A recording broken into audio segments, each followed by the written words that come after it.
Hello everyone. তো আজকে কিন্তু আমি আরেকটা ভ্যাকেন্সির ইনফরমেশন নিয়ে চলে এসেছি।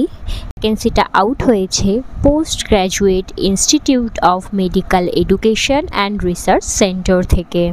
ঠিক আছে, এখানটা পোস্ট হচ্ছে project nurse 2। Number of post তোমরা দেখতে পাচ্ছ, একটা পোস্ট রয়েছে। স্যালারি দেখতে পাচ্ছ 20,000 পার মান্থ হিসাবে স্যালারি দেওয়া হবে। এজ লিমিট যেটা রয়েছে 30 ইয়ার অবধি কিন্তু অ্যাপ্লাই করতে পারবে।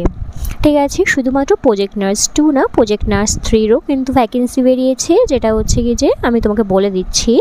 এখানটা প্রজেক্ট নার্স 2 আর এখানটা এসেন্সিয়াল কোয়ালিফিকেশান যদি দেখো সেক্ষেত্রে হচ্ছে কি যে জিএনএম যারা করেছো তারা কিন্তু অ্যাপ্লাই করতে পারবে, আর যারা বিএসসি করেছো তারাও অ্যাপ্লাই করতে পারবে। ঠিক আছে, যারা যারা অ্যাপ্লাই করবে তাদের যে ওয়েবসাইটে ভিজিট করতে হবে সেটা হচ্ছে ওয়েবসাইটটা তোমরা দেখতেই পাচ্ছ, www.pgimer.edu.in। এই ওয়েবসাইটে গিয়ে কিন্তু তোমাদেরকে অ্যাপ্লাই করতে হবে। ঠিক আছে, এসসি এসটি ওবিসি যারা রয়েছে তারা হচ্ছে এই যে এজ রিল্যাক্সেশন পেয়ে যাবে। আর এখানটা যেটা রয়েছে অনলাইনে কিন্তু অ্যাপ্লিকেশান ফর্মটা ফিল আপ করতে হবে। ভিডিওটা শেষ অবধি দেখো, আমি লাস্টে দেখিয়ে দেবো কী করে ফর্মটা ফিল আপ করবে। ঠিক আছে, এটা ছিল প্রজেক্ট নার্স 2 এর ভ্যাকেন্সি, যেটা দেখতেই পাচ্ছ তোমরা। এবার প্রজেক্ট নার্স 3রও কিন্তু ভ্যাকেন্সি বেরিয়েছে, চলো তোমাদের ওটাও দেখিয়ে দিই। এই যে তোমরা দেখতে পাচ্ছ এখানে কিন্তু বেরিয়েছে প্রজেক্ট নার্স 3 ভ্যাকেন্সি। এখানেও কিন্তু নাম্বার অফ পোস্ট রয়েছে একটা, আর এখানে কিন্তু স্যালারি দেওয়া হবে 28,000। ঠিক আছে, এখানে কিন্তু যে স্যালারিটা দেওয়া হবে সেটা হচ্ছে 28,000, আর এজ লিমিট যেটা রয়েছে সেটা কিন্তু 35 ইয়ার্স। তাহলে project nurse 1 and project nurse 2 দুটো কিন্তু ভ্যাকেন্সি বেরিয়েছে, যেটা medical education and research centre থেকে। ঠিক আছে, তো তোমরা এটা অ্যাপ্লাই করতে পারবে। আচ্ছা, প্রজেক্ট নার্স 3 এর জন্য কি কোয়ালিফিকেশান আছে? এসেনশিয়াল কোয়ালিফিকেশান দেখতে পাচ্ছ এখানে কিন্তু 4 ইয়ারের কোর্স বিএসসি নার্সিং কিন্তু করতে হবে। ঠিক আছে, বিএসসি নার্সিং লাগবে, আর হ্যাভিং ডিজায়ারেবল হচ্ছে কি যে having research experience in paediatrics. ঠিক আছে, যদি যারা ফ্রেশার্স আছে এমন না যে ফ্রেশার্সরা অ্যাপ্লাই করতে পারবে না, ফ্রেশার্সরাও কিন্তু অ্যাপ্লাই করতে পারবে। এছাড়া এদের ডিজায়ারেবল যেটা রয়েছে যদি এক্সপিরিয়েন্স থাকে তাহলেও হবে। ঠিক আছে, তো যারা জিএনএম করেছো তারা প্রজেক্ট নার্স 2 জন্য অ্যাপ্লাই করবে, যারা বিএসসি করেছো তারা প্রজেক্ট নার্স 3 জন্য কিন্তু অ্যাপ্লাই করবে।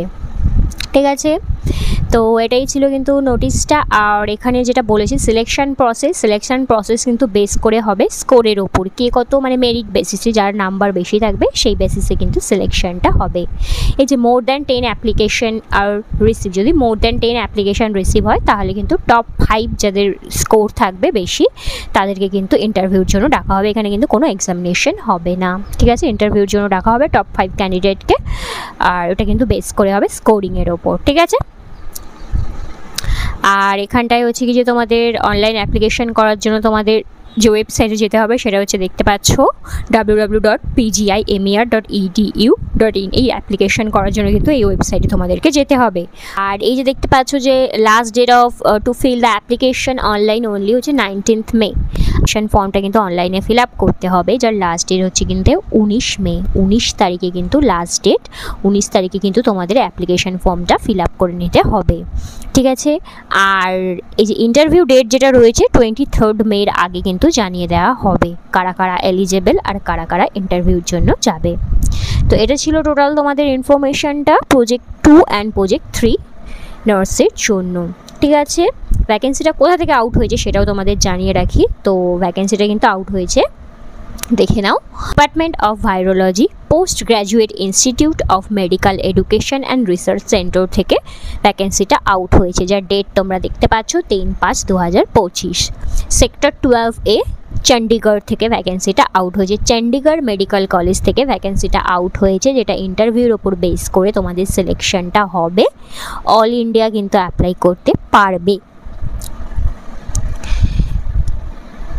চলো এবারে তোমাদের দেখিয়ে দিই কী করে অ্যাপ্লাইটা করবে। ঠিক আছে, কি করে তোমরা অ্যাপ্লিকেশনটা করবে। তো অ্যাপ্লিকেশন করার জন্য কিন্তু অনলাইনে এখানটায় যে ওয়েবসাইটটা দিয়েছে সেই ওয়েবসাইটে কিন্তু তোমাদেরকে যেতে হবে। এই যে দেখতে পাচ্ছ তোমরা ওয়েবসাইটটা, এখানে তোমাদের ক্লিক করতে হবে, ক্লিক করে কিন্তু তোমাদের যেতে হবে। চলো তাহলে আমি দেখিয়ে দিই কী করে তোমরা ফর্ম ফিল আপটা করবে। দেখো, তো আমরা কিন্তু এর অফিসিয়াল ওয়েবসাইটে চলে এসেছি। এখান থেকে তোমরা ভ্যাকেন্সিতে ক্লিক করবে, ভ্যাকেন্সিতে যাবে, ওখান থেকে কিন্তু তোমরা দেখতে পাবে এখানে কতগুলো ভ্যাকেন্সির ডিটেলস রয়েছে। ঠিক আছে, ওয়েবসাইটে যেটা দেওয়া হয়েছে লিঙ্কটা, ওটা তোমরা গুগলে এসে টাইপ করবে, টাইপ করে কিন্তু চলে যাবে। ওখান থেকে তোমরা দেখতে পারবে নোটিশটা রয়েছে। দেখো এখান থেকে আমি তোমাকে দেখিয়ে দিচ্ছি। এই যে দেখো 17 নাম্বার যে নোটিশটা রয়েছে সেটা কিন্তু হচ্ছে কি যে তোমার প্রজেক্ট নার্স 2 and 3 জন্য, ঠিক আছে। তো এটা কিন্তু প্রজেক্ট নার্স 3 আমি দেখাচ্ছি, 2 এরও এখানে ভ্যাকেন্সি রয়েছে, 2টাতে তোমরা ক্লিক করবে। তো 3টা আমি দেখিয়ে দিচ্ছি। দেখো click here for vacancy, sorry এখান থেকে কিন্তু তোমার চেক করতে হবে। দেখো click here for project nurse form, এখানে তোমরা ক্লিক করবে প্রজেক্ট নার্স ফর্মটা ফিল আপ করার জন্য।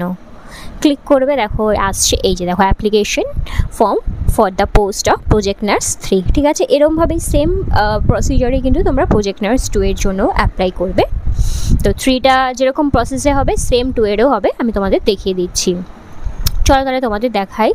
তো এখানে কি আছে, নাম আছে ইন ক্যাপিটালস, মানে ক্যাপিটাল লেটারে কিন্তু তোমরা নামটা লিখে দেবে। এখানে ফাদার্স নেম চেয়েছে, ফাদার্স নেম দিয়ে দেবে। সেক্স চেয়েছে, এখানে দিয়ে দেবে। ম্যারিটাল স্ট্যাটাস দিয়ে দেবে, ম্যারিড না আনম্যারিড। ডেট অফ বার্থ এখানটা দিয়ে দেবে। ইয়ার রয়েছে এজ হিসাবে, তোমার এজ কত সেটা দেবে তোমরা। নেক্সট ক্যাটাগরি সিলেক্ট করবে, তোমরা যদি কোনো কাস্টের হও তাও সেটা ক্যাটাগরি সিলেক্ট করবে। অ্যাড্রেস দিয়ে দেবে। মোবাইল নাম্বার এখানে দিয়ে দেবে, অল্টারনেট মোবাইল নাম্বার যদি থাকে সেটা দিয়ে দেবে। তোমাদের ইমেল আইডিটা এখানে অ্যাড করবে। কোয়ালিফিকেশান কী আছে তোমাদের, জিএনএম না বিএসসি সেটা এখানে ক্লিক করবে। কোন সালে তোমাদের ডিগ্রিটা কমপ্লিট হয়েছে সেটা এখানে দেবে। ফটোকপি, একটা ফটো কিন্তু তোমরা এখানে আপলোড করবে। অ্যাড ফাইলে ক্লিক করে তোমরা তোমাদের ফটো আপলোড করবে। এখানে এক্সপিরিয়েন্স যদি থাকে সেখানে এক্সপিরিয়েন্স দেবে। এজ প্রুফ চেয়েছে, তো বার্থ সার্টিফিকেট এখানে আপলোড করবে।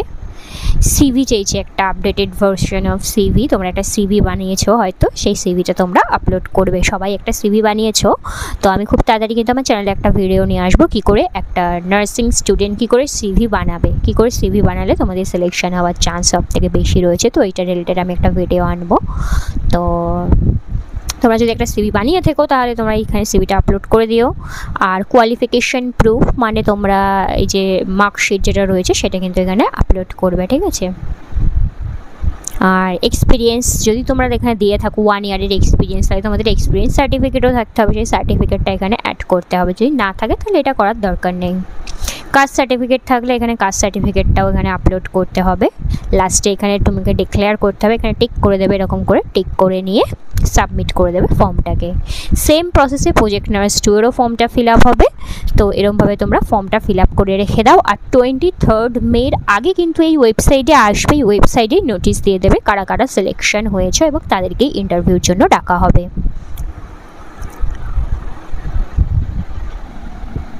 ভ্যাকেন্সিটা বেরিয়েছে সেটা কিন্তু পার্মানেন্ট ভ্যাকেন্সি নয়, এটা কিন্তু কন্ট্রাকচুয়াল বেসিসে হবে, ঠিক আছে। 6 মান্থের কিন্তু কন্ট্রাকচুয়াল বেসিস, 6 মান্থের কিন্তু কন্ট্রাক্টে কিন্তু তোমাকে নেওয়া হবে অ্যাজ এ নার্স হিসাবে। আর এটা এক্সটেন্ডও হতে পারে অ্যাকর্ডিং টু ইয়োর পারফরমেন্স, ঠিক আছে। তুমি যেরকম কীরকম পারফরমেন্স করছো বা তাদের নিডটা কীরকম আছে ওটার উপর বেস করে এটা এক্সপ্যান্ডও হতে পারে। তবে এটা কন্ট্রাকচুয়াল বেসিসে তোমাদের নেওয়া হবে, ঠিক আছে। 6 মান্থের কিন্তু কন্ট্রাক্টটা থাকবে, ঠিক আছে। তো আশা করি তোমরা সবাই বুঝতে পেরেছো। কারো কোনো কোয়ারিজ থাকলে আমাকে জিজ্ঞেস করতে পারো কমেন্টে, আমি তোমাদের রিপ্লাই করে দেবো। Till then, by.